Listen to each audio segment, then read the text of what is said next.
Fuck you. That's my name.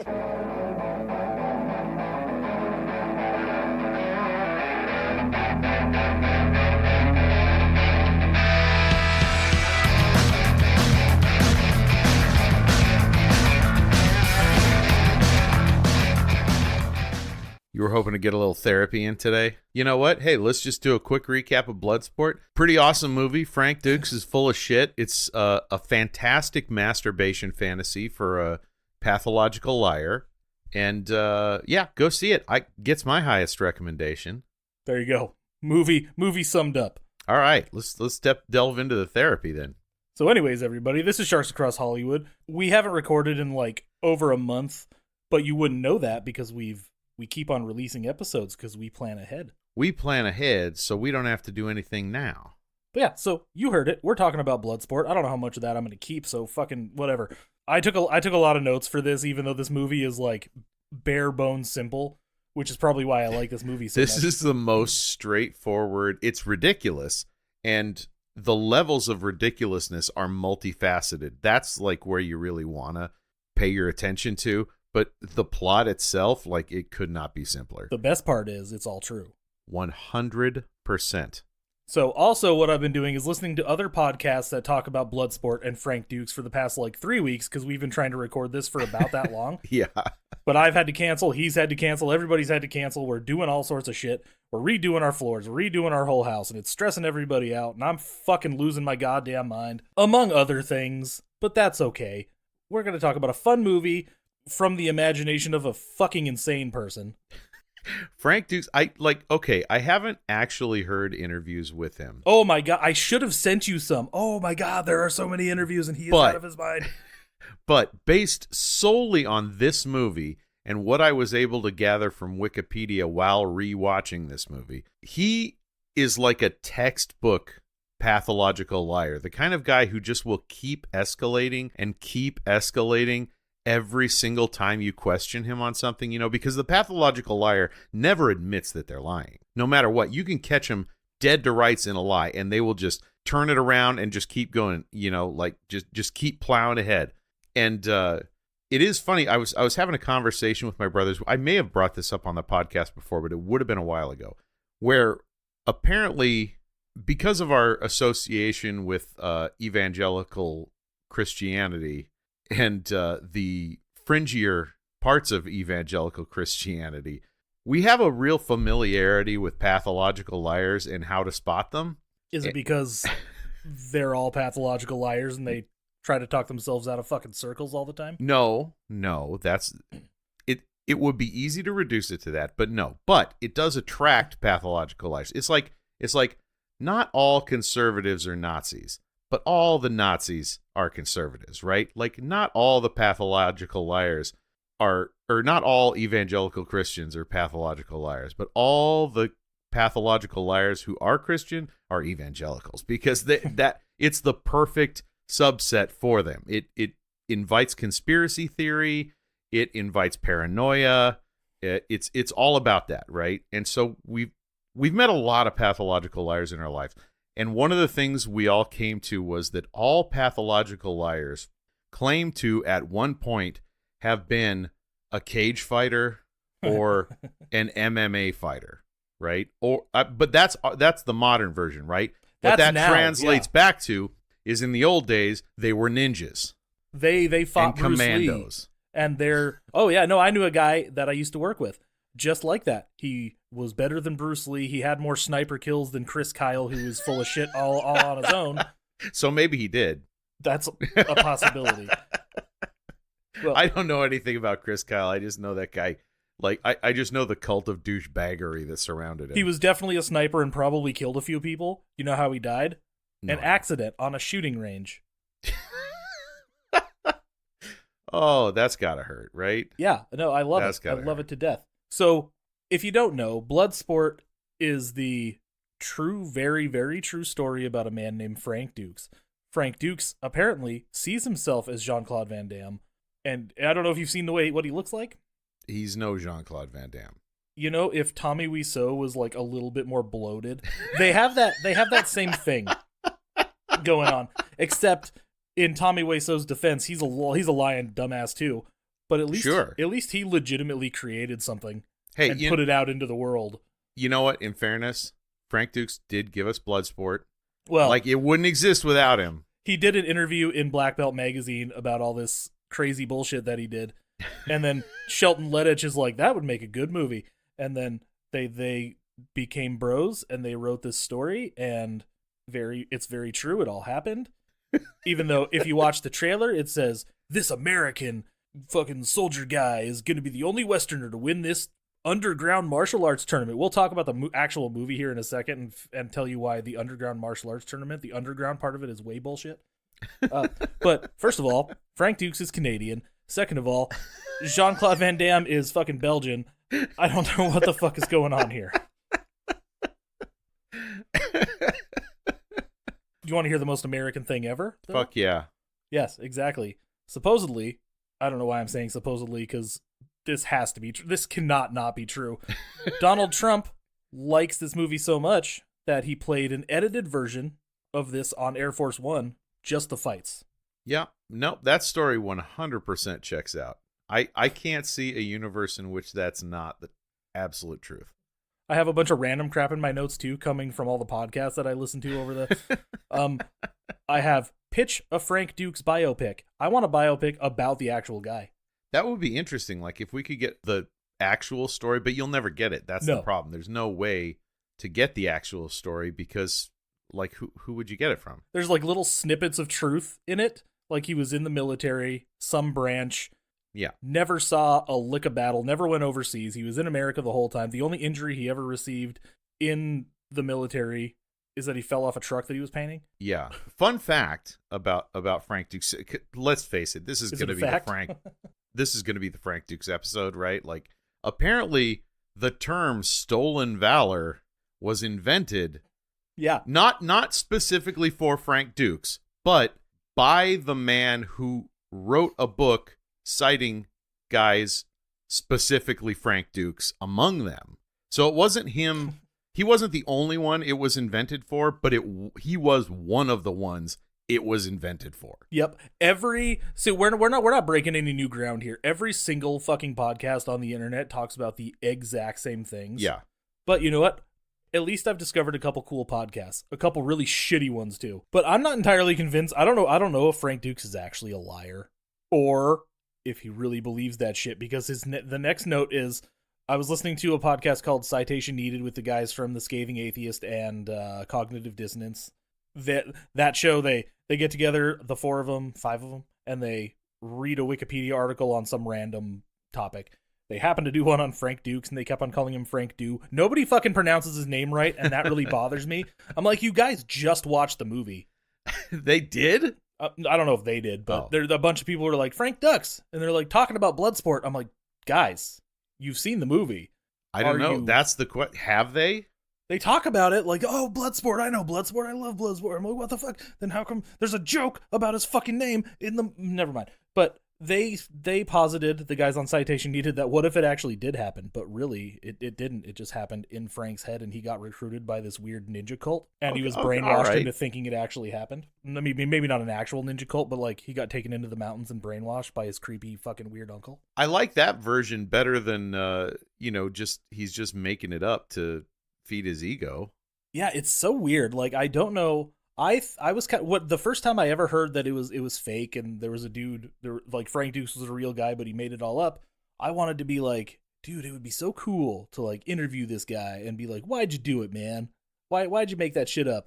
And then you just fall down this rabbit hole of, oh, he's telling everybody it's real. Still, this is 2018 when I figured this out or whatever. Oh yeah, it was not early on. I'm just like, what? Like he either believes this or he's full of shit or both. I don't know. Have you read? You haven't? You don't read? I have not read Dukes' memoir. If that's what you're asking. The fucking Secret Man. I haven't read it. I want it so bad. You have no idea how much I need to read that book. I will personally go buy it from Frank Dukes. I don't care if he gets any money from it. I don't care if he gets my money, even though he really likes Donald Trump. Here you go. Here's a latte on me. But he really likes Donald Trump, but everybody with brain damage does. But if you watch an interview with this guy, his face is like really droopy on one side. Oh, okay. So I'm like, there's no way this dude doesn't have a head injury. Yeah, that's fair. Maybe. I mean, he was in the military, and he did fall off a truck painting it. Well, he studied some martial arts, you know. There is a record that he studied some martial arts at least. They locked him up a little bit in the military, and like they put him on like mental health lockdown or whatever it's called. I did hear about that because he had some crazy ideas, or however they put that. Yeah, he was delusional. What is it? They said he had unusual ideas or something. Flighty ideas, I think is the way they put it in the report. That he may have actually believed that he was like some secret service operative. He wouldn't be the first. He might be the first to get that popular for it, but you never know. So let's talk about the actual movie. I'm sure we'll pepper in some random crap about Frank Dukes along the way, but I really want to talk about the movie itself because I love this fucking movie. The first time I saw it, I was a little kid. It was on TNT. It's a fun fucking movie. I watched it with my son last weekend, and then I watched it again just today. And, you know, my son and I were talking about it, and he's like, God, this movie, it's really terrible. Yeah. If you look at it objectively. But it's so fucking fun to watch. Like it's just like they just kind of get all of the backstory stuff out of the way as quickly as possible because it really is a formality to get us. I mean, it's an ego stroke for Frank Dukes. Yeah. There's no question. But really, it's a formality to get us into what we want to see, which is the fighting. Yes, and it takes us a bit to actually get into the actual fighting. I actually timed it. I checked the timestamp when we get there, but we open on like, you know, shots of Hong Kong and some dudes like setting up the kumite and the platform and stuff. And we'll talk about the platform because Frank Dukes has specifically talked about that, apparently. I am a little curious what the rationale behind that platform was. I don't know what the rationale is, but he said that that's what they did. And if you don't know, when Van Damme fights Bolo, they like drop the middle of the platform down, so it's like a V shape kind of. Yeah, so it's like two ramps meeting in a gully. And I always thought it broke when I was a kid. And no, they like just do that. Sure, whatever. Then we jump right into the montages of all these different fighting styles. Some of them are real. One of them in particular is not the most racist one. I was going to say, like, I actually said to Storm while we were watching, I'm like, is this actually a fighting style? Or just the most racist thing I've ever seen. I am going to refer to it as monkey kung fu. That's not my words.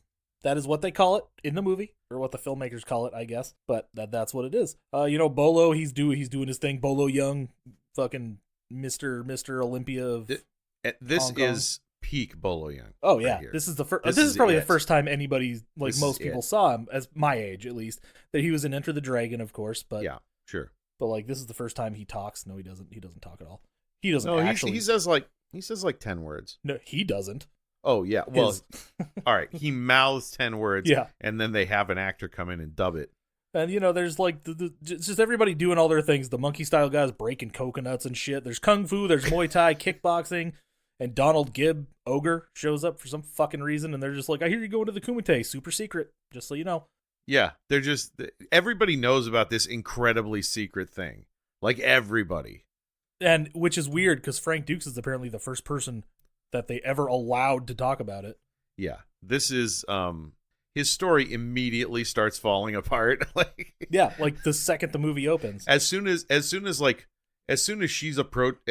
the lady reporter is approaching people in a bar asking about the Kumite, you're like, maybe this event is not so secret. The FBI or CIA or whatever the fuck they are, the cop guy goes like, yeah, we know it's there. They go to the cop and they're like, I think we both know what we're here for. You know, like, everybody knows about this Kumite, but apparently it's so secret that nobody knows about it. It doesn't make any goddamn sense. It's fantastic. So the real American hero here, Frank Dukes, who is from Belgium, in the movie and in real life. Indeed. He's going on furlough, and the colonel needs to see him because they need to talk to him about going to Hong Kong for his furlough vacation thing, because he's the military's greatest weapon. I mean, oh, Jesus. I don't have words for how truly ridiculous this movie gets about the mythology of Frank Dukes. It's just like he's the perfect weapon. He's been trained. He's the military's greatest asset. They can't even risk him getting injured. Did you watch the trailer? No, I did not. You should, because that's what it is. Really? That's literally what it says. Yeah. They're recruiting other governments to help them protect him. Yeah, it's that. So, Frank Dukes, Frank, whatever, he fucking escapes from the shower, of course. And he escapes from, apparently, the heavily guarded military base because he's a ninja. Ninjas aren't real, just so everybody knows. I just watched a movie that had 2 ninjas in it. Thank you. Well, technically 3 ninjas, but 3 ninjas? But not that 3 ninjas. Which ninja movie? It was called Bloodsport. There's 3 ninjas in Bloodsport? Yeah. There's Tanaka, Tanaka's son, Shingo, and Frank motherfucking Dukes. You just got schooled. So after he escapes, he goes and visits Senzo Tiger Tanaka. Do you know about this guy? I know that there's debate as to whether or not he even exists. Doesn't. He's a character from a James Bond movie. Senzo Tanaka is a character from a James Bond movie. Yeah. I knew that Tanaka was a character. I didn't know that they actually shared both. That's names. the only fucking reference anybody could find anywhere to a Senzo Tanaka. And he happens to be a ninja guy and shit. And I will say Dukes, because I did see that that Dukes basically deflected that by saying Ian Fleming based his villains on real characters. Real people. Christopher Lee actually did confirm that. Not Senzo Tanaka, but he confirmed that he was friends with Ian Fleming and that all the villains were based on people he knew. So let's go to the flashback. Do you love the flashback as much as I do? Jesus Christ, this flashback.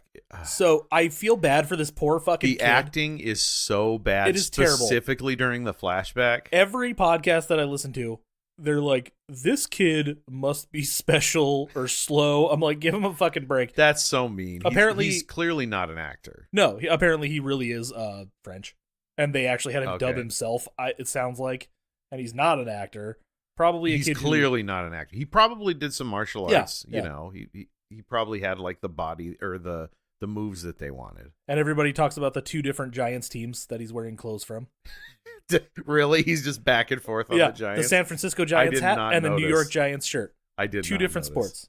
That's football and baseball, I think, right? But him and his friends, they, air quotes, break into Tanaka's house. The window's just fucking open, and they just kind of step in, and they see this fancy sword. We'll talk about the sword in a minute, because the sword is, air quotes, real also. He says this part didn't really happen, though, this way. He met Senzo, like, somewhere, not like this.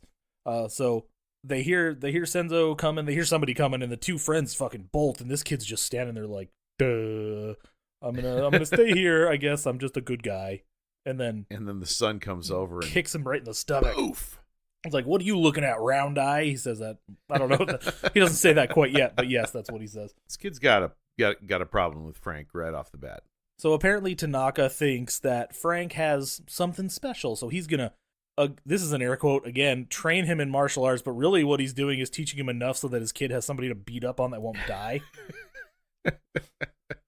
Is what I get out of it. So Frank, though, is apparently better than Shingo because he saves him from a bunch of bullies that are kicking his ass. And then Shingo's like, one day I will fight in the Kumite. And I'm like, how? Pussy? You can't even fight on the schoolyard. And guess what? He dies. No reason. We don't know why he died. He just Frank just shows up and Tanaka's like at his little Shingo altar. And he's like, I'm sorry, I'll fight in the Kumite for you. He's like, you can't. You're a whitey. Frank is like, you taught me to be open-minded. Why can't you be? And he tells a sad story about how like Mr. Miyagi, about how his original family died in Hiroshima. So we're making me happy here. And then Frank eventually talks him into like training him really, and he's going to do it. And that's where Van Damme, we start a 5-minute training montage, and Van Damme does the splits like 30 times in it. It is his specialty. That is my only issue with the movie. Is that the training montage happens? How many times his splits happen? No, that the training montage happens right now. It doesn't. It's not Rocky style, and it doesn't happen right before the final fight. But it can't, obviously. I mean, story-wise, I don't think the story would have supported it. No, it doesn't make any sense. But Yeah, a bunch of the other podcasts kind of tried to rewrite it as him getting the kid got killed in the fucking Kumite by Chong Li, and that's why he's gonna go fight him and shit. And I'm like, that's a good idea, but not even Frank knew. Now that is kickboxer. Even the real Frank knew that nobody would believe that shit. There's all sorts of weird shit in this training montage, by the way. The blindfold that'll come into play here later, but he's gonna go fight the Kumite, and Tanaka's like, "Fine, Whitey, just don't die, okay?" So we're gonna cut to Hong Kong. Frank's on this bus. So this is present day, as far as the movie goes, I guess. 1986? 88? 1988. But Frank Dukes won the tournament in 75, but they're not doing a very good job in making it look like the 70s, so it's the 80s. Who cares? Right. Frank's on a bus. We meet Ray, kind of. We halfway meet him. He's this fucking giant bastard who gets on this fucking bus, and he's just drinking a beer. He sits behind this Chinese lady and goes, "Hey, baby, you want to go out with a real big man?" And she's like, "Ew." You might know him from Revenge of the Nerds. Revenge of the Nerds or Boy Meets World. Or fucking Step by Step. He was on that too. I remember he was a guy who had gotten rich making temporary tattoo machines. Frank sees Ray, his name is Ray, hit on the girl, and he just kind of like smirks and goes, "What the fuck?" And then they don't have an interaction again for a couple minutes. So we cut to the reporter who gets that Mary Steenburgen "I'm too cute for life" fucking seal of approval. Yeah, that's fair. She's no Mary Steenburgen, but I'll say she's playing in the same pond. Yeah, she's super cute, but she's talking to these two guys, and she's like, "You're here for the Kumite, aren't you?" They're like, "The fuck you talking about, lady?" And I'm talking with Storm. At this point, we're already like hyper focused on all the racism secret that's going on in this. And we're like, she's just walking up to random Asian guys and going, "You're in the Kumite, aren't you?" Well, to be fair, they are in Hong Kong, so it's probably going to be replete with random Asian people. Exactly. She's just walking up to every Asian guy she sees. Every person she meets, "You're in the Kumite, aren't you?" Here for the Kumite? Even the women, even though they don't allow girls until the second movie. Yes, there is a girl in the Kumite in the second movie. Really? Yeah. I have not seen the sequel. Donald Gibb shows up again. Didn't that happen in the mid-90s or something? Early to mid-90s, yeah. Okay. Not the one with Cody, not the one with the Code Man. That's Kickboxer. Yeah, no, I know. I haven't. It's another action guy who shows up in like John Wick and shit. Oh, okay. I never remember his name though. He started out as a model. So yeah, they're not giving her anything. So that we'll get back to her later. Ray though, we come across him again. He's playing this arcade game. I think it's Karate Champ. Frank walks up behind him and he's just looking over his shoulder, and Ray's like, "You think you can give me some competition?" He's like, "I'll try," because he's all bright-eyed and bushy-tailed, which is weird because if he's really as big of a badass military guy as they say, why is he so like chipper? So aw shucks. Yeah. Yeah. It's weird. Because that's how Van Damme played everything at that point. Yeah, this is his first starring role, by the way. Like, he'd played gay karate man in some movie. He was an extra in Breakin'. Really? And he was the bad guy in No Retreat, No Surrender. I haven't seen any of those. So, although I do have a copy of Breakin', I picked up Breakin' and Breakin' 2 on DVD the other day. They were like $4 each. I need to see them. I've never seen them. I only know them by reputation. Oh, and he was the bad guy opposite Sho Kazugi in Black Eagle before this, I believe. So Frank kicks Ray's ass in the game. Because apparently real-life ninja skills translate into video games. Yeah. Did you not know that? I was not aware. I did not realize that Bruce Lee would have been the best Mortal Kombat player. That's why I'm so shitty at video games, because I'm not fucking good at anything. Only real ninjas can master the power. They become best friends just like kids in a real arcade. And Ray's like, if you like this kind of fighting, you can come see me kick some ass in the Kumite that I'm not supposed to be talking to you about. Everybody's talking about the Kumite. Then we get the two agents, one it's played the by... worst kept secret of all time. No shit. And then we get the two agents, one played by Forrest Whitaker, a future Oscar winner, I believe. Backtracking just a little bit. If the Kumite was real, that's how it would be. It'd be like a terrible secret. Like, everybody would know about it, and everybody would be talking about it. But, it'd be like something that, ostensibly within the realm of the movie, it's something that that the triads are hosting, right? If it were real, there would be tons of people who knew about it. Not everybody would be talking about it necessarily openly. They might pretend it was a secret, but you'd have dumbasses like this guy just openly talking about it in a bar. Maybe ending up in the fucking river later. And yet somehow, Exactly. And yet somehow, when fact-checking, nobody could find evidence of this kumite.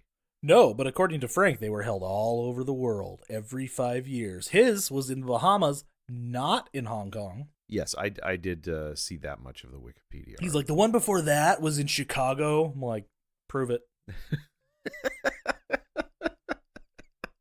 Fuck these agents. Fuck this subplot. It makes no goddamn sense. They're after him because of the U.S. government. They need him back because they don't want him to get hurt because they've invested too much money into him or something. He's too valuable. Frank and Ray check into their hotel and they meet Mr. Lin, kind of the comic relief. He's a lovable doofus guy. He's going to like show them around Hong Kong and shit. We like him. The hell's Mr. Lin? I'm Lin. You Jackson? You look like a Jackson. That would make you Frank Dux. No. It's Dukes. Gotcha. Like put up your dukes, right? Okay, so here's the deal. This is the biggest committee ever. We got fighters from all over. I've been assigned by the IFAA to help you and the other North American fighters to find your way around. I'm gonna make sure you guys give it your best and don't disqualify by fighting outside the arena. So he's going to take them to where the kumite is being held, and we meet this giant man. We get a big line here. He's like, they're from the USA, and he just looks at him very sternly. Then big smile, holds up his thumb. Okay, USA. And then they go down this like creepy little corridor because Mr. Lin's talking about like, oh, you're crossing the invisible border from Hong Kong to mainland China, and you'll get killed over here when it gets dark in the fucking like corridors or whatever. I'm like, Jesus Christ. I do like this as a set piece, these darkened corridors. People just like live there and they're just walking around. It's Yeah. fucking creepy. Yeah, it's really cool. It's a great set piece.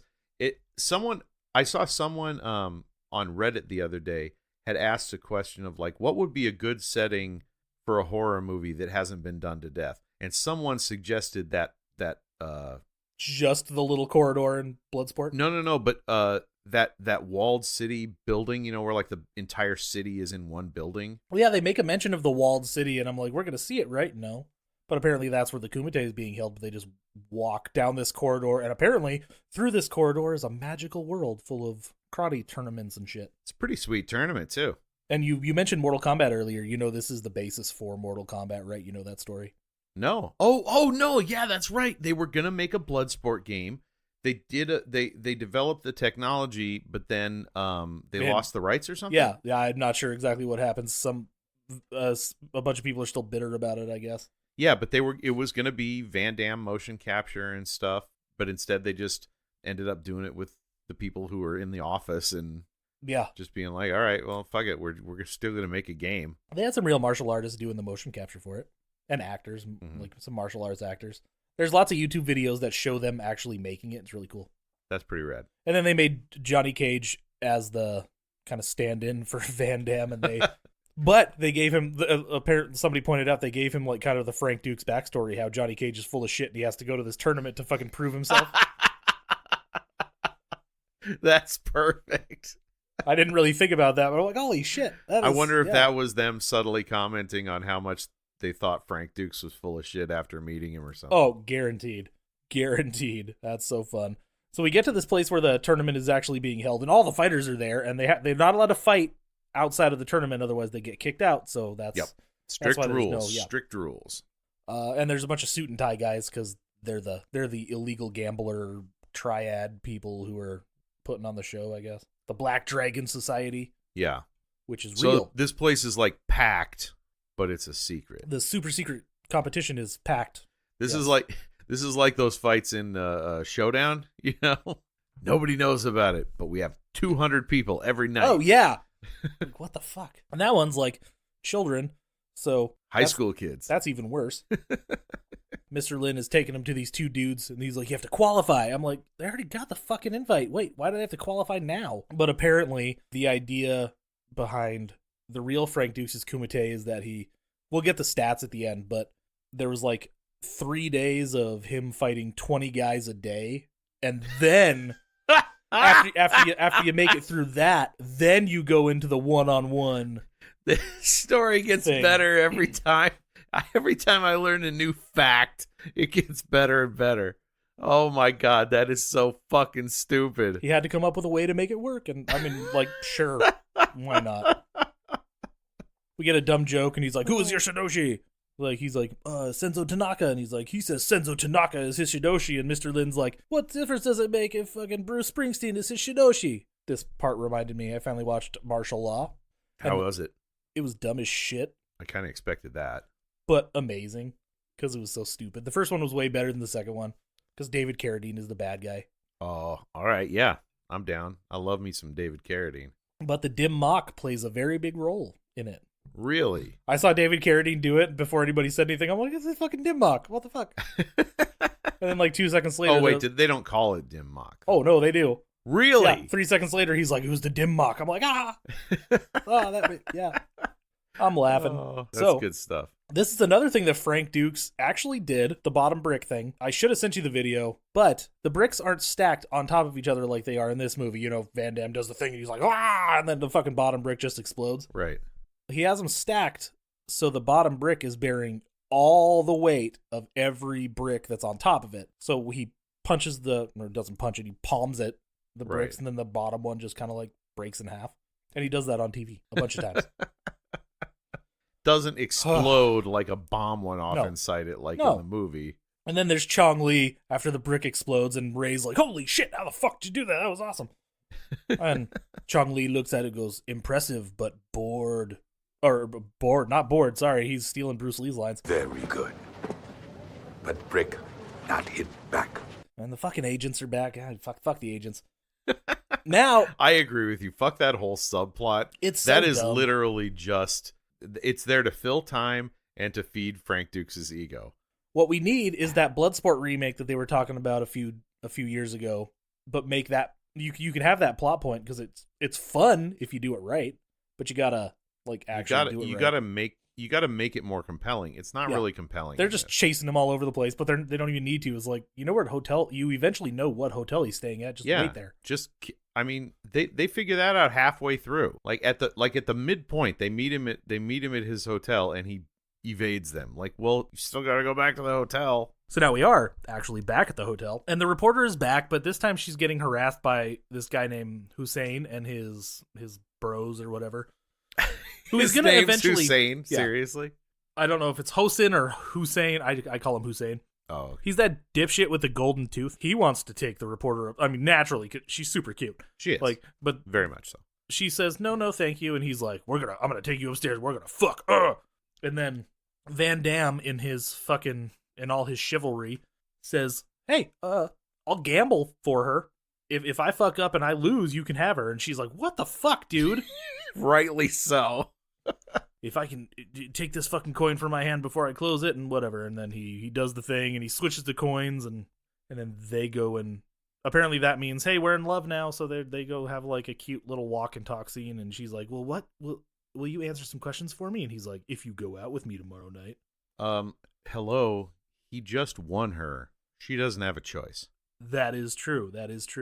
Frank Duke said this part didn't happen either. I didn't sleep with the reporter before the tournament. But once I'd won, she was so overcome with lust. That was the impression that I got.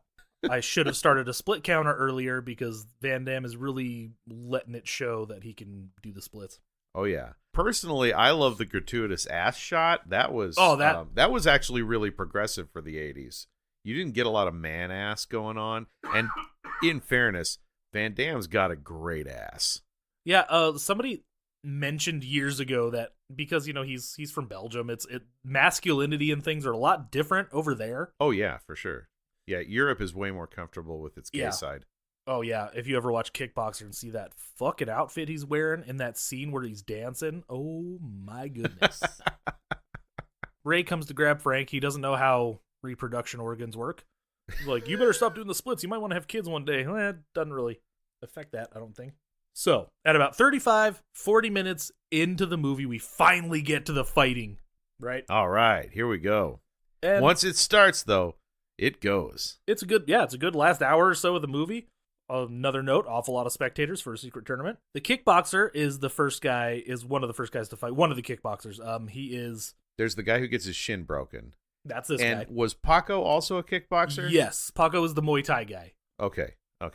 And he was legit, apparently, like a legit Really? fighter, like also won real life tournaments and shit. Interesting. But I this know guy, I did look him up because I didn't know who he was, but he looked familiar to me. And apparently I've seen him he's been in a bunch of shit. but the other dude is Tong Po in fucking Kickboxer, the guy in the first fight. Really? Oh, they must have had him made up like crazy to play Tong Po. Oh yeah, I know, he's kind of a pretty boy, a little bit. Yeah, he doesn't look anything like that. Jesus. But apparently him and Van Damme were like childhood friends, so Oh, okay. Yeah. Cool.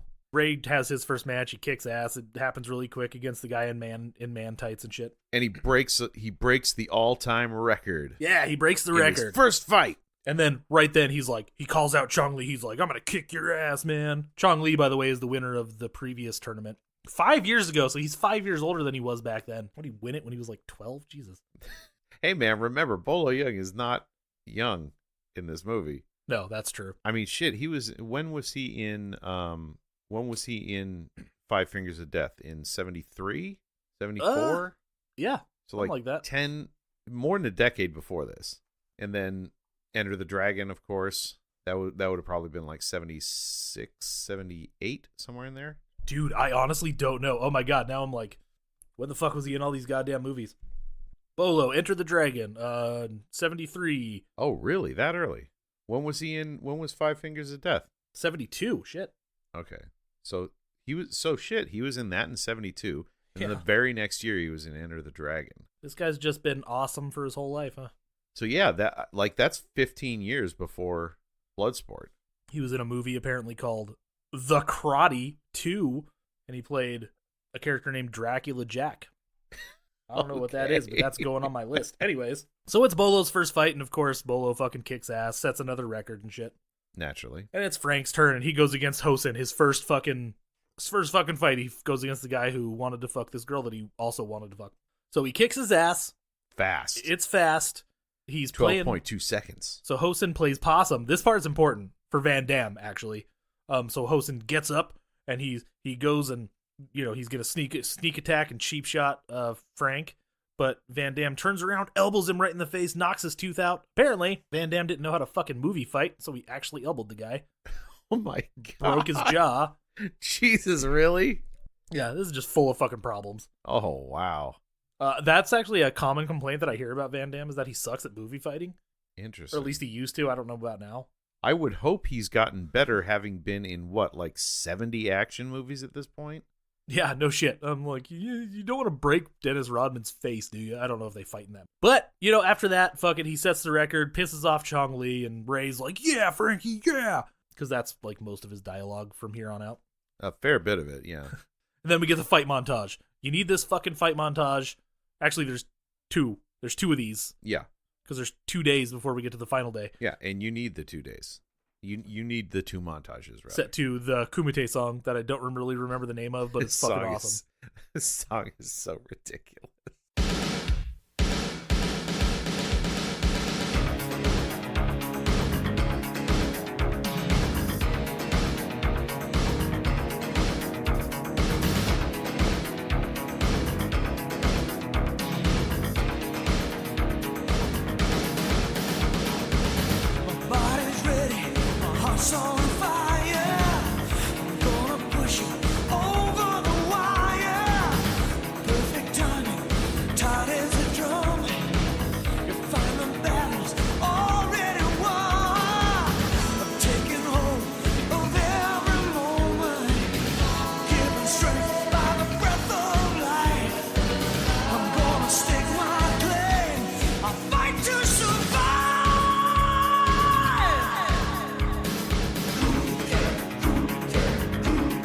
So fight montage, and it's all the fights, and Frank and Ray, and everybody goes out again, and it's good. The fights are really good in this movie for what they are, especially like you watch, especially back in the day. Like once the early to mid '90s hit, like fights kind of got a little lame in Western action movies. Yeah, that's fair. Frank Dukes is supposedly the action coordinator on this. Don't necessarily believe that, but him and Van Damme had a working relationship for a few years after this. They did Lionheart together. Yeah, it was The Quest that I think. The Quest, yeah, which is just like Bloodsport, but not. Not great. Not a great movie. I for us. remember when it came out, I it's never fine. watched it. It's fine, but it's nothing special in Van Damme's body of work. No, I remember it being in the movie theater. I kind of wanted to go see it back in the day, but I never did because it was rated R. And, I just thought it had a really shitty title, The Quest. and there's no quest; it's just like a tournament. Right? Yeah, it's just a martial arts tournament. I don't The quest to win the tournament. know. The Roger agents- Moore's in it. The agents need to learn how to use chopsticks. That fucking scene. Oh my god. Little racist. Like he's like, my eel's good. How's yours? And then the white cop is like, I don't know. I haven't tasted it yet. I'm like, why'd you order it? What the fuck are you doing? I don't know. The implication is that it's kind of a shitty restaurant based on Yeah, the fact that the cop doesn't eat there. Yeah. The Hong Kong police chief or whatever he is, they're like, hey, please join us, and he's like, no, I never eat here. So maybe it sucks. Even the dog didn't want it. Yeah. Cute dog, totally dead now, but cute dog.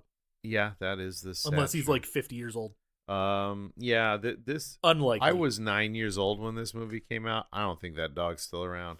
So they confront Frank at his hotel, and him and Ray are hanging out, and then this is the taser thing. How about 50,000 volts and shit? And he's like, shut up, pal. I ain't your pal, dick face. I actually wrote that line down because it's really funny. That's what Ray says to, I think, Forrest Whitaker or somebody. Forrest Whitaker, who is being wasted in this movie. He wasn't wasted yet. He was just some No, random. he is being wasted. His abilities are being wasted in this movie, but nobody maybe knew, he didn't have them yet. Nobody knew or cared back then. This is I'm trying to become an actor, so I'm going to do this shitty movie. Fair enough. It's a canon movie. And canon movies were fucking huge, so at least people were going to see it. Can you imagine this being, like, the blockbuster was only, like, a decade and a half old at this point. These movies were, like, dominant, this kind of shit. Yeah. And canon turning out, like, 10 of them a year. Plus, the international market for him is huge. Oh, man. And these are movies that the dudes can take their chicks to because, Van Damme's butt. Mm-hmm. It's a gorgeous ass. That's when I was conceived, after my parents went to see Bloodsport. That's not true. Bloodsport came out when I was a year old. So that was when your little sister was conceived. they saw Big Trouble in Little China, and then they were going fucked. That was it. Oh, yes, that's my story now. I'm down. I was conceived when my mom got so horny for Kurt Russell in Big Trouble in Little China. Nah, it was Lopan. Wheelchair Lopan. She has green eyes, Ooh, okay. I don't know what color my mom's eyes are. I think they're brown. I don't fucking know. Do you want to stop the movie for a fucking Mentos commercial? Oh my god, now I want to see someone edit that together. Oh, they have. Oh, 100%. I gotta see it. I am not the first person to fucking say that. I'm not no. Every single podcast again said this is a Mentos commercial. I'm like, I know. I was there. I saw the whole thing. It's just I did not connect those dots. That's how bad at connecting dots I am. It's the agents chasing Van Damme through town. Whatever. It's fucking dumb. It is the silliest, most pointless. Time wasting chase. It's cute, sure, but fucking keep it out of my goddamn movie. Again, they know where he lives. They do not need to do this chase. Date time. It's really just an excuse for Van Damme to get naked and show his butt. And it's a good butt. Wow. I was impressed. And then, it's day 2 of the tournament. Frank's late because he was busy fucking. But no. As you do. No, Mickey isn't, like, Rocky isn't ringing in his head right now going, like, women weaken legs and shit. He doesn't love Rocky as much as you do, Andrew. Ogre, Ray tries to break the bottom brick. Doesn't work, fucking. He's like, how about this? And he breaks a brick over his fucking head. And he's like, here you go, for you. He's funny. You're calling him Ogre? Yes. So Frank would not help the reporter get in. He apologizes profusely. He's like, they have strict rules, no press. Wait, I'm going to do that again. Strict rules, no press. I can't do it, but, So you have to remember, Europeans pronounce the S at the end of the word as an S, not as a Z like we do. That's true. That is it true. has strict rules. Anyways, she's going to be an escort for this for the funny guy who's always fucking doing stuff. The guy who loves Frank. Yeah.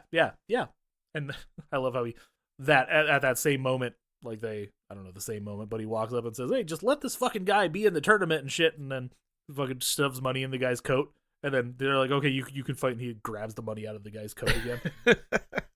Soon as Frank walks in. Yeah, anyway, it's funny. And another fight montage. Also, how did she get there that fast?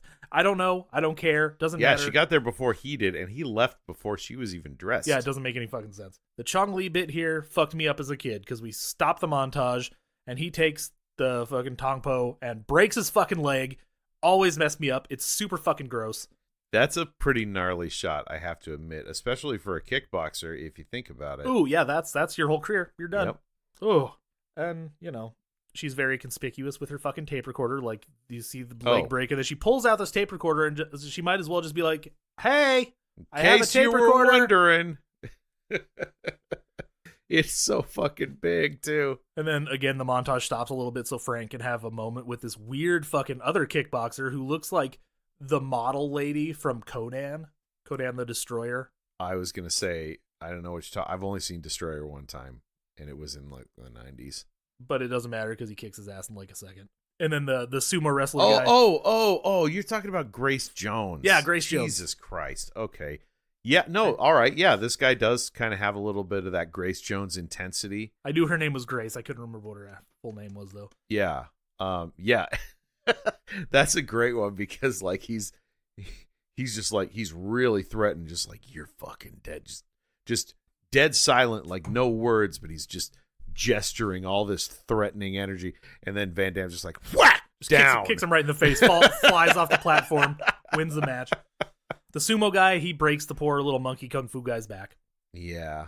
But Frank's going to kick the sumo guy's ass, and he's going to get back at him for breaking the back of a character that we know and love. Who we've seen 2 times. Yeah. He's in like one fight the previous day, and that's it. He's in the opening montage and one fight. And this fight's actually pretty cool because it's Van Damme trying to fucking kick this guy's ass, but he's huge, so it doesn't work. But just like Mortal Kombat, it's literally the scene from Mortal Kombat. Well, Mortal Kombat is the scene from this when Johnny Cage is fighting Goro. He does the split kick, punches him in the nuts, and then Van Damme does the fucking dim mock on this guy. No, he does the dim mock first, then does the nut punch. And Van Damme's expressions are so good. Yes. That's right, because I'm like, he does the dim mock, and I'm like, shouldn't that be the fucking finishing move? You'd think that, right? Because it's like, and also, is he dead now? Because that's technically what that move is for, right? It's called the death touch. I was saying to Storm, I was like, at that point, his spine should just explode, like he's been shot with a .45. I'm also pretty sure that in modern day full contact martial arts tournaments, you're not allowed to hit people in the balls. Well, this is an underground full contact. That is true with refs and official timekeepers. Oh, and don't forget the detail that is only revealed at the very final moment of the movie. There's somebody at the side with a speedometer, with a laser speedometer. No, taking the kicks. No, monitoring every single kick. There is absolutely not. I will tell you how Frank explains that away here when we get to the end. So Chong Li is going to fight Ray. And again, this one goes about as well as you want. This is as well as you think, as well as you want. You want Ray to kind of beat his ass a little bit. And he kind of does. And then he's like cheering. And then Chong Li's on the ground. But then Ray's like, yeah, I got him, fucking Frankie. I got him for you. And then, of course, Chong Li just gets up, shakes his head because he is a little rattled. Yeah. No, if he'd have kept going, he would have had him. Yeah. Like, this is clearly a go ahead and punch him when they're down tournament. Oh, yeah. Yeah, it's not like Fight Club. Yeah. And so, eventually it goes to Ray getting his ass kicked and getting his head stomped on. He doesn't die. Because we've already established he has a head like a rock. But apparently Ray Jackson is based on another guy who entered the tournament not really knowing he was a brawler and didn't really know what it was going to be. He thought it was going to be a one-on-one tournament, but since it's that sending 20 guys at you, you're fighting one guy a minute, he just couldn't hang. I'm glad this tournament is so secret that street brawlers can get into it. Yeah, exactly. He's not dead, but not to rewrite the movie, but maybe he should have died and given Frank something to actually fight for. Like the honor of his Shidoshi was not enough? No, because it's like mentioned again, but never really. That's fair. The reporter's name is Janice, but who really gives a shit is my next note. She does go and sell him out though, so he doesn't get killed. She runs right to the cops after that. The sadness montage. I'm like, what the fuck? Why do you need a sad montage? You just met this guy 2 days ago. It's cool. You guys seem to have gotten really close really quickly, which is nice. You have a new best friend, which you don't because you're not in the second movie. He like mentions you, but fucking, he's like I don't think I can't remember if he's actually in the tournament in the second movie or if he's just like a Mr. Lin type character. But the sadness montage, there's one scary shot, and I'm like, God, how would I react in this situation where he's on the bus and he sees fucking Chong Li just giving him the fucking bolo stare? Bolo's face in this. Oh, now you want to talk about a dude who had a great face for a villain. And there's a few times he plays a good guy, and I'm just like, this is so fucking weird. It's so bizarre. He's a good guy. What was it? TC 2000. He's a good guy. And TC like, 2000. what? That was the one. I watched that and I was like, what is happening? Yeah. Okay. Sure. I love it because I'm a Bolo fan. I'll watch him in anything. I don't give a shit. No, he's great, but he's got that perfect villain face. Like he really does. So let's start day 3. Oh, they go to the hospital and and Ray's all like, I'm fucking dead, but I'm not dead. And Janice and Frank are arguing, and she's like, you're not gonna fight anymore, are you? He's like, I'm gonna go get him. And she's like, you're gonna die just like him. And he's like, no, I gotta do it for my Shidoshi. I love this argument between them because they actually have where he says, why did you become a reporter? And she says, because my dad was a reporter and I studied reporting and I thought I'd be a good one. And so you want to be the best reporter you can be for him and for yourself. And she's like, yeah. And then he's like, well, don't you see that's why I'm doing it? And the funny thing is, she's so angry about him potentially getting killed. She's a reporter at an underground fight that does not allow reporters and is run by the Triads. Yeah. The Chinese mafia. She is way more putting her life at risk than he is. People are killed pretty rarely at this thing. Reporters who sneak into the wrong places and start nosing around Triad business, I'm guessing those guys are killed left and right. She's dumb. This script is stupid. I do like what happens next. Day 3, going down the corridor since she fucking tattled on him. The cops are there. Narc. And he beats the shit out of some cops. He finally gets to the end of the corridor. The agents are there with their dumbass tasers again. They look like PKE meters. It's fucking weird. I think that's the only version tasers came in back then. Okay, well, yeah, I mean, it is the late 80s, I can imagine. They are fucking huge. They are gigantic. But I don't know what the fuck these guys are doing. Like, Frank just, like, twitches, and he grabs a thing, and I'm like, dude, why are you... And then they fire the fucking taser right at him. I'm like, he didn't do anything. Why are you guys shooting him? It's because he moved. But, okay. But he cleverly grabbed a garbage can lid and deflected the taser... into... What the fuck are those called? Electrodes? Yeah, something like that. Yeah. Into 2 poor cops that were just kind of standing off to the side. They'll live, but like, fuck, man.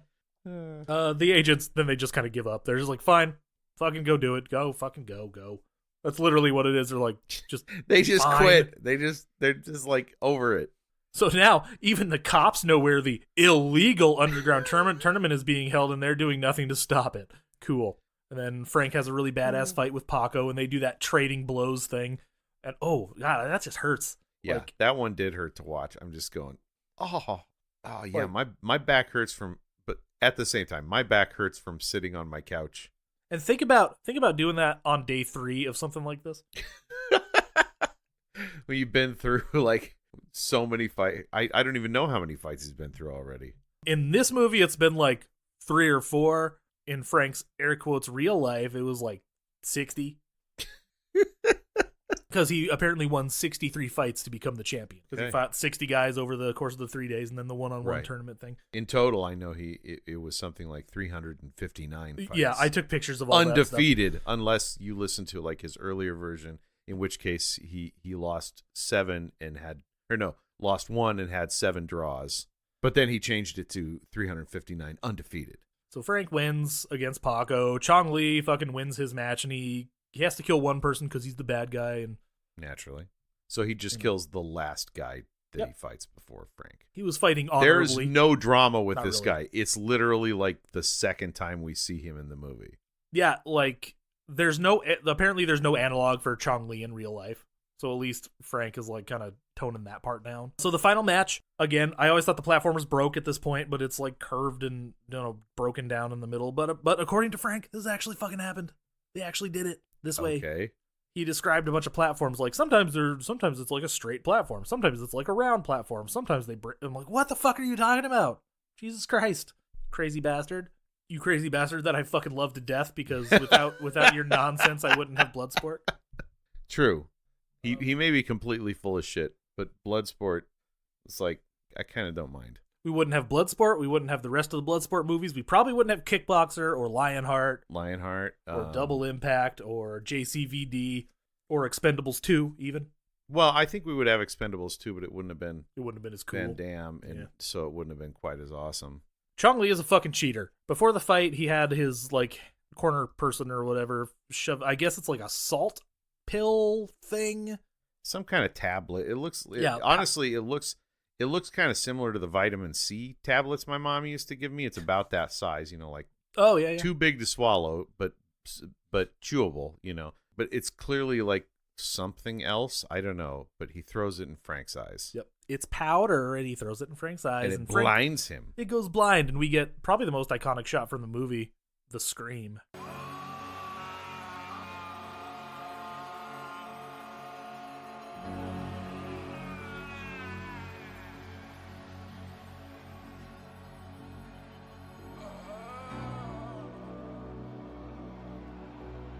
Frank wins the fight. Of course he wins the fucking fight. Of course he wins the fight. He makes Chong Li submit by saying "Mate." Well, and there's that sweet scene when he finally like centers himself. Oh yeah, gets in touch with his training for fighting blind, and Chong Li swings and he just hand jerks up from out of frame, grabs and stops him dead. I don't know if it's the first instance of this happening, but the Van Damme split kick that he always fucking puts 3 times in every movie, I think. Not like in 3 separate fights, like he does it once and then it plays the same shot 3 times. I need to watch more of his movies. Does that happen in all of them where he does the thing where 1, 2, 3? I don't think so. Not even sure if he does it in Kickboxer. I don't recall that happening. Does he do it in Kickboxer? I know he beats Tom Poe by doing that big, long, tall kick in the face. I haven't watched Kickboxer since the 90s either, so I don't remember. You know what you should do? You should watch all 7 Kickboxer movies. Jesus.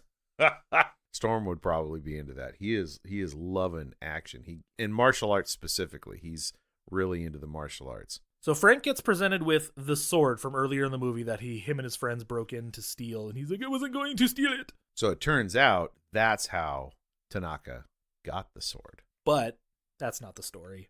Everybody's like, hey, so Frank, where's the sword? And he's like, oh, that. You want to see the trophy? So he also got a trophy. I'll tell you about the trophy. I do know the story of the trophy. He had the trophy made at a fucking trophy shop in the valley. Yeah. But the sword, supposedly, it existed too, but he sold it to save a bunch of children. Specifically a boat full of children that were kidnapped by pirates. Oh my god. Oh, the bullshit runs so deep. Every time you think you found the bottom, a new layer opens up. Where's that part of the movie? That must be in part 2, right? Oh my god, no. He's not Frank Dukes in part 2. I know. I'm like just kidding. The other actor isn't Frank Dukes in part 2 either. So it's just some random dude that we're thrown into, and then he just takes over for the rest of the franchise. Frank wins. We go to the hospital. Ray is awake. He's drinking a beer in the fucking hospital. I don't know what it is with these fucking movies and people. Well, it was the 80s. Things were different. But like in Raw, in France, they're just like smoking in the fucking hospital and shit. How French, though? I mean, a doctor just lighting up during an exam. Chong Li took Ray's bandana. He's got this like Harley Davidson bandana, and Frank gets it back. And he gives it to him, and he's like, try to keep your clothes on next time. And then they high five, and then they look longingly into each other's eyes like they're gonna fucking kiss, but they don't. And of course, Janice is like, do it. Kiss. Come on, do it. But yeah, they share a moment, and it's the best relationship in the movie, really. It's kind of fucking adorable. Anytime, anywhere, any place. They're like blood brothers at this point. That's why they call this thing Bloodsport, kid. So then he promised to meet the agents after the tournament. The agents are there at the plane, and they're like, where the fuck is Frank? Because he's not there. Turns out. He's on the plane. He pops out. He's like, what the hell's taking you assholes so long? Get the fuck in here. And then Janice shows up. Frank Dukes is just that good. Yeah, and they're on his side now. They're, Forrest Whitaker's like, yeah, it's good stuff, man. Like, I'm glad he's on our side. Like, you're kind of a badass. So Janice shows up, and they do the bow thing. Then it freeze frames on Van Damme, and it says this motion picture is based upon true events in the life of Frank W. Dukes. From 1975 to 1980, Frank W. Dukes fought 329 matches. He retired undefeated as the world heavyweight full contact Kumite champion. So, Mr. So there's a lightweight apparently and a middleweight Kumite championship but as well. heavyweight is way more impressive. Yeah, it's almost like that title was made up on the fly. So he still holds 4 world records in 1988. Even if these were records, 1,000,000% they've been broken by somebody in the UFC. Fastest knockout, 3.2 seconds. Fastest punch with a knockout, 0.12 seconds. Fastest kick with a knockout, 72 miles per hour. Okay. Most consecutive. Where's the guy with the speed gun on the side, tracking everybody's kicks? Most consecutive knockouts in a single tournament, 56. And everybody's like, you'd have to have like quadrillions and trillions or whatever of people to fucking make that happen. I'm like, I don't know how that works, so sure, why not? But that's why he came up with the you fight 20 people a day and shit. And I'm like, okay, fine. At least you found a way to explain it. Props to you for that. Here's how he explained how they caught the speed. Yes, please enlighten me, because the bullshit on that was so fragrant I had to light a match. So would you believe that somebody caught this whole tournament on film? No, because it's a super secret tournament that no one has ever spoken of until now. So they caught this whole tournament on film, and they used the frame rate to measure the speed, because they know how fast the frames are moving, and that's how they measured the speed of the kicks and the punches. Okay, so how do they know he has the record? Because they watched him and everybody else. Have they filmed every Kumite? Everyone for the last 1,000 years. I don't fucking know. It's so fucking stupid.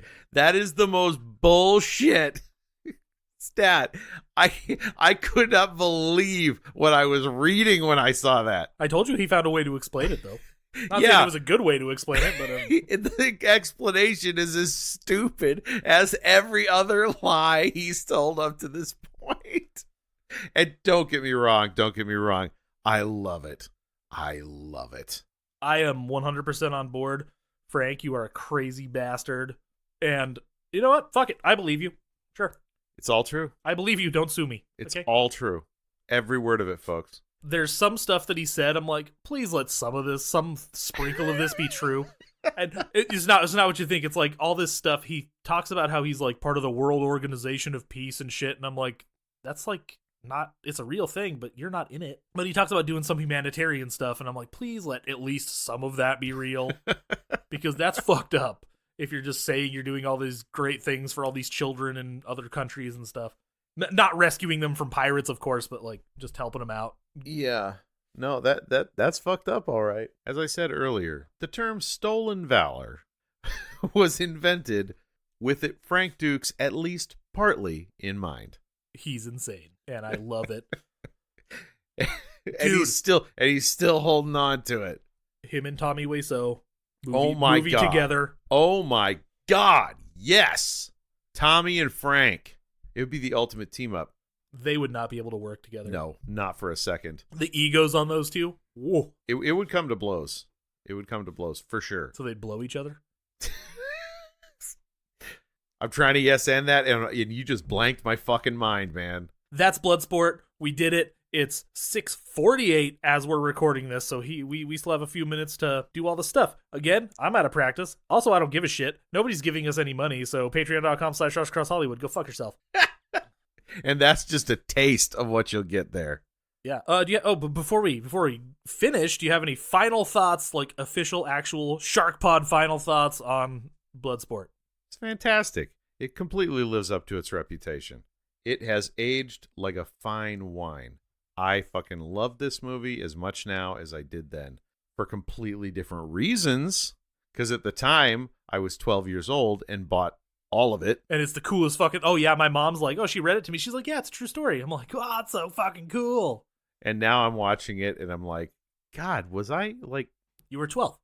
Was I just, like, really, really dumb? No, you want to believe awesome shit. That's true. You want to believe awesome shit when you're 12. You still have faith that awesome shit is out there at 12. And when I'm like 5 or 6 watching this and Best of the Best and shit, I'm just like, yes, all of it. Suffice to say, it is an absolutely delightful ride that I cannot recommend highly enough. The acting is terrible, but just roll with that, and you will have such a good time watching this movie. Yeah. I'm telling you what, that Canon DVD set, such a good investment. That is the best $20 I've ever spent. Like, worth every penny. The only thing it's missing is like Breaking. I know Which it's not an action movie technically, which I did pick up. Which I've never seen it and I really want to. That's my 2 cents. And oh yeah, I'm doing stand-up comedy now for the audience. I don't think we've talked about that on the podcast yet. We haven't yet because you haven't done it. We haven't done it since you started. Jesus, has it been that long? Wow. Okay. Anyway, yeah, I can be found doing stand-up comedy at whatever open mic I can get a place at. Currently, I've done the Spokane Comedy Club, their open mic, and New Talent Tuesdays. I've done those. I've done the Grain Shed has a bi-weekly open mic, which that's on Fridays. The Grain Shed is downtown Spokane. That's kind of an unusual one because the room's not really built for comedy, but it was fun to do. The audience was very cool. Oh, and the Draft Zone in Post Falls, they have an open mic on Thursdays that I've been going to. And then the Goodie Bar right next to the Deja Vu on Sprague, they have a Monday open mic that I've been going to. So I'm only doing open mics now, but I'm hoping to get some real work here in the coming months, and I will let you guys know about it as soon as I know. This is what a midlife crisis looks like, everybody. Fuck you, it's a new career. I'm going to make it. My final thoughts on fucking Bloodsport, since you cut me off, you son of a bitch. Bloodsport's great. Go watch it. It's like a piece of shit, but it's a great piece of shit. I don't know what the fuck we're doing next time, but I don't really give a shit either. We already told you about Patreon. Again, go fuck yourself or pay us, and then you can go fuck yourself in a good way instead of the aggressive way that I'm telling you right now. Fuck yourself to full completion. Yes. I will blue ball the shit out of you until you fucking pay us money. You can follow us on everything at the Shark Pod. We'll be back in a couple of weeks, maybe with another canon movie. I don't fucking know. Fingers crossed. Maybe with Blood Fist, the Roger Corman ripoff version of this movie. If we don't do it next time, I'd be down for that too. If we don't do it next time, we'll definitely do it eventually because fuck yeah. And then we can talk about Don Wilson's issues with Frank Dukes. I'll bet that's an interesting story. I love it. I love it to death. So yeah, we'll be back in a couple of weeks with something else. But until then, stay jawsome.